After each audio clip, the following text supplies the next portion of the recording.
कोई भी माँ बाप के लिए सबसे ज्यादा महत्वपूर्ण अपने बेटे की खुशी ही होगी। YouTube पर लगातार मेहनत से बहुत सारे साधारण इंसान बहुत बड़े यूट्यूबर बन जाते हैं, लेकिन बड़े होने के साथ साथ उनके शौक भी बड़े हो जाते हैं। एक सॉफ्टवेयर इंजीनियर कैसे फेमस यूट्यूबर और यूट्यूबर कैसे लोगों की नज़र में भगवान बन सकता है, कैसे नितिन जानी ने अपनी कॉमेडी से लाखों दिलों को जीतकर अपने नेक कामों से लोगों का जीवन बदल दिया। जिगली एंड खजूर शो से यूट्यूब पर धमाल मचाने वाले गुजरात के खजूर भाई की कहानी किसी फिल्म से कम नहीं है। हम जैसे कई लोग अपनी जीवन की सारी कमाई से सिर्फ एक ही अच्छा घर बना सकते हैं, लेकिन क्या आप जानते हैं इस कॉमेडियन ने अनाथ बच्चों, विधवा औरत, बुजुर्ग दंपति, मानसिक रोग से पीड़ित बेटियों और अन्य कई सारे जरूरतमंदों के लिए 295 घर भी बनाए हैं। जब उनकी सोसाइटी के चौकीदार ने अपनी जॉब खो दी तो खजूर भाई ने उसे कहा, घबराने की जरूरत नहीं है, आप अब हमारे साथ रहेंगे, हमारे साथ आप काम करेंगे और आपकी देखभाल हम करेंगे, हम हमेशा आपको अपने साथ ही रखेंगे। खजूर भाई अच्छे इंसान के साथ एक बहुत अच्छे लीडर भी है, सिर्फ कॉमेडियन नहीं, असली हीरो है जो लोगों की मदद करने के लिए किसी भी हद तक जा सकते हैं। कैसे एक साधारण व्यक्ति ने अपनी कॉमेडी से लाखों दिलों को जीतकर समाज सेवा में भी अपनी जगह बना ली और जरूरतमंदों को काम देकर उनके जीवन में रोशनी भर दी। क्या आप तैयार हैं जानने के लिए उस छिपी हुई कहानी को जिसने खजूर भाई को लोगों की नज़र में भगवान बना दिया? देखिए और जानिए उस इंसान के बारे में जिसने हमें सिखाया कि असली हंसी और इंसानियत कैसी होती है। એટલું કીધું કે વિશ્વાસ જ ભગવાન આવશે, આપણો રોમ આવશે। આજ મારો રોમ આવ્યો, મારો રોમ આવ્યો, મારી દીકરીનું સપનું પૂરું થઈ જાય, મારે હરખ લેવો છું મારો। મને અત્યારે ખબર પડી કે દાદાની દીકરીનું સપનું હતું કે આપણું ઘર બનશે કે નહીં, ત્યારે દાદાએ એવું કીધું કે ભાઈ આપણું ઘર બનશે ને આજે દાદાનું ઘર બની ગયું છે ને આજે આંસુ છે, હરખના આંસુ છે, માજી પણ રડે છે। 1 વર્ષ પહેલા એક્સપાયર થઈ ગયા ને એનું સપનું હતું કે ભાઈ આપણું ઘર બનશે કે નહીં, અને આજે તેજલબેનનું ઘર બની ગયું છે એટલે દાદાને હરખના આંસુ આવી ગયા છે। એટલે આ દીવાલ પર લગાડશું જેથી કરીને તેજલબેન પણ એમ કહી શકે કે આપણું ઘર બની ગયું। 24 मई 1984 गुरुवार के दिन नितिन जानी का जन्म हुआ।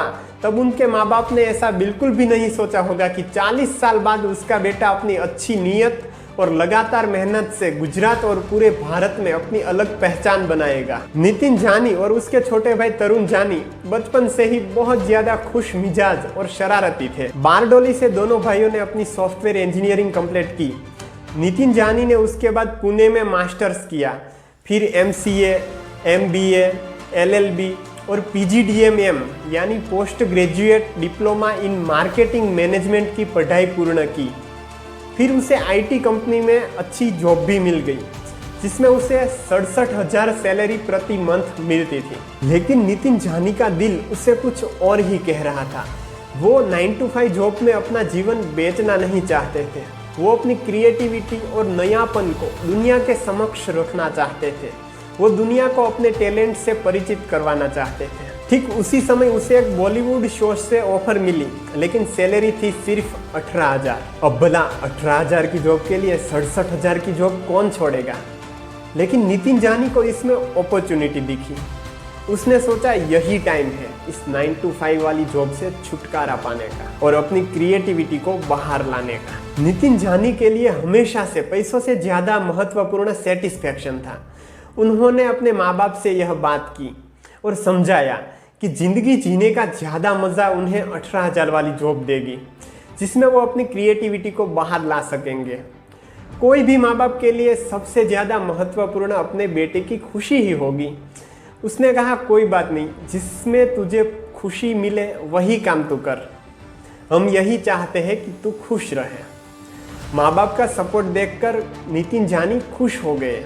नितिन जानी के माँ बाप ने तो उन्हें सपोर्ट किया और हाँ बोल दी, लेकिन काफ़ी लोगों ने कहा कि कोई मूर्ख ही होगा जो 18,000 की जॉब के लिए 67,000 की बहुत अच्छी IT कंपनी वाली जॉब छोड़ेगा। लेकिन उन सब के लिए नितिन जानी का सिर्फ एक ही जवाब था, जहाँ मुझे सेटिस्फेक्शन नहीं मिलता वहाँ मैं काम नहीं करता। और फाइनली नितिन जानी ने यह जॉब से इस्तीफा दे दिया। अब बात करते हैं कैसे नितिन जानी कॉमेडी की दुनिया के किंग बने और सेवाकीय प्रवृत्ति में भी आगे बढ़े। जैसे कि हमने आगे बात की, नितिन जानी को क्रिएटिव और कुछ नयापन लाने का शौक था। ऐसे में उन्होंने एक गुजराती मूवी आऊज रेशे में स्टोरी राइटर और डायरेक्टर का काम किया था। उन्होंने सोचा मूवी तो हमने बना ली, लेकिन प्रॉपर मार्केटिंग होना भी बहुत ज़्यादा ज़रूरी है। तब उन्हें यूट्यूब पर कॉमेडी वीडियोस बनाकर लोगों के साथ पर्सनल रिलेशन और एक स्ट्रॉन्ग बॉन्ड बनाने का आइडिया आया, जिससे मूवी की मार्केटिंग तो हो जाएगी, साथ में उसकी पर्सनल ब्रांडिंग को भी बहुत ज़्यादा फायदा मिलेगा, ऐसा उन्होंने सोचा। इस तरह गुजरात के सबसे फेमस कॉमेडी शो जिगली एंड खजूर की शुरुआत एक मूवी मार्केटिंग के लिए हुई। यूट्यूब पर जल्दी से आगे बढ़ने के लिए उन्होंने उस समय के सबसे पॉपुलर गुजराती यूट्यूबर धवल धोमड़िया को अपने साथ रखा, ताकि नितिन जानी उसकी ऑडियंस तक भी जल्दी से पहुंच सके। जिगली एंड खजूर शो की थीम पति पत्नी की मीठी नोकझोंक पर आधारित थी, जिसमें यह भर भर कर कॉमेडी करते थे, जिसे ऑलमोस्ट सब रिलेट कर सकते थे। नितिन जानी का यह आइडिया और पूरी टीम की लगातार मेहनत से यह शो 3 महीने में गुजरात में पूरा हिट हो गया। हर कोई इस शो के बारे में बात करता था, हर कोई इस शो को देखता था। नितिन जानी को गुजरात में हर कोई खजूर भाई के नाम से ही जानता था। खजूर भाई के माता पिता ने उन्हें बहुत अच्छे संस्कार दिए थे। सेवा करना उन्हें बचपन से ही सिखाया गया था। खजूर भाई का यूट्यूब अब बहुत अच्छा चल रहा था। इस बीच कोविड-19 आ गया, फिर लॉकडाउन हो गया। लोग अब काम पर नहीं जा सकते थे। हम सब जानते हैं लॉकडाउन में जो लोग गरीब थे उनके तो हद से भी ज़्यादा खराब हालात थे। खजूर भाई ने सोचा मैंने इन सब से ही कमाया है, तो इनके बुरे वक्त में मुझे उनके साथ रहना चाहिए। उनके इलाके में एक दिनेश भाई की दुकान थी, जहां उन्होंने आसपास के सभी गरीब लोगों को कार्ड बनवा दिए, जहां से कोई भी जीवन जरूरी सामान और अनाज ले जा सकता था और उनका पेमेंट खजूर भाई कर देते थे। तो ऐसे कोरोना काल में खजूर भाई की सेवा यात्रा की शुरुआत हो चुकी थी। खजूर भाई हमेशा दिल से सेवा करते हैं। वो हर साल केदारनाथ जाते हैं। केदारनाथ जाते वक्त खच्चर के ऊपर बैठकर जाने की बजाय खुद चलकर जाने की सलाह वो सबको देते हैं। खुद भी वैसा ही करते हैं। खच्चर को बहुत सारा गुड़ और चने खिलाते हैं।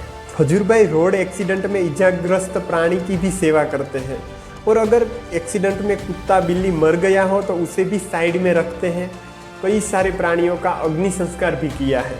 वे गाय की भी बहुत सेवा करते हैं और सम्मान करते हैं। अब साल आता है 2021। मई 2021 में गुजरात में भयानक तूफान आता है। तोकते साइक्लोन ने गुजरात के सौराष्ट्र को तहस नहस करके रख दिया। बहुत सारे लोग बेघर और लाचार हो गए। सब कुछ मानो खत्म ही हो गया। ऐसे में खजूर भाई ने उनके बर्थडे, जो कि 24 मई को आने वाला था, उसके अगले दिन सोशल मीडिया पर कहा वो तोकते साइक्लोन से पीड़ित लोगों को 2 लाख रुपए की सहाय देना चाहते हैं। अब 2 लाख की सहाय वाली बात तो उन्होंने कर दी, लेकिन फिर उसे उस रात को नींद नहीं आई। उन्होंने बहुत ज़्यादा सोचने के बाद रात को 3 बजे उनके छोटे भाई तरुण जानी और पूरी टीम को बुलाया और टीम को समझाया कि सिर्फ 2 लाख रुपये देकर निकल जाने की बजाय हम खुद वहां जाते हैं और देखते हैं कि कैसे हालात हैं, जिससे हमें कैसे मदद कर सके, उसका अच्छा आइडिया मिल सके। फिर अगले दिन खजूर भाई उसकी पूरी टीम के साथ सौराष्ट्र पहुंचे।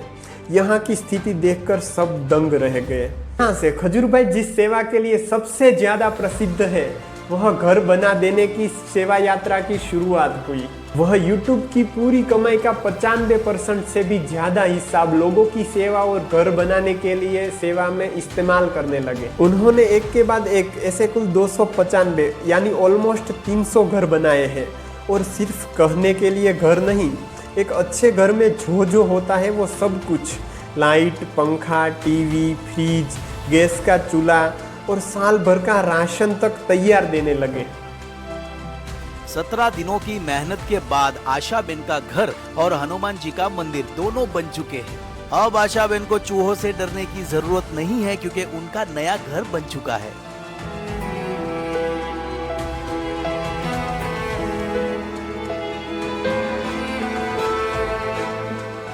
आज आशाबेन के नए घर की पूजा थी। आशाबेन जो पिछले 17 दिनों से एक दुकान में रहते थे, हमने वहां से आशाबेन को लिया और उनके नए घर की रिबन कटवाई।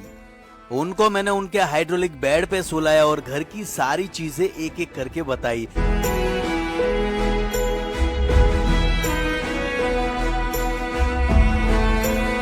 फिर बैठ गया मैं पूजा में।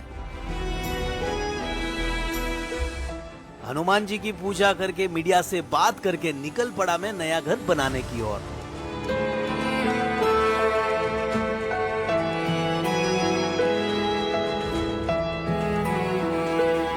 हमारे लिए 295 सिर्फ एक संख्या हो सकती है, लेकिन खजूर भाई के लिए 295 वास्तविक कहानी है, क्योंकि हर घर के पीछे एक बहुत ज्यादा ही इमोशनल कहानी और बहुत ज्यादा लाचारी एवं मजबूरी छिपी है। उन्होंने सबके लिए काम किया, सिर्फ पैसे देकर भी काम करवा सके उतने सक्षम होने के बावजूद वे खुद हर एक काम करते थे। उन्होंने कभी सेलिब्रिटी फील नहीं लिया, हमेशा एक सेवक की तरह काम किया है। उन्होंने अनाथ बच्चों, विधवा औरत, बुजुर्ग दंपति, मानसिक रोग से पीड़ित बेटियों और अन्य ऐसे कई सारे लोगों को घर दिए और अपनापन दिया। खजूर भाई ने अपनी सेवा की प्रवृत्ति से करोड़ों दिलों में अपना स्थान बनाया है, जिसके लिए आज कई सारे लोग उसे भगवान भी मानते हैं।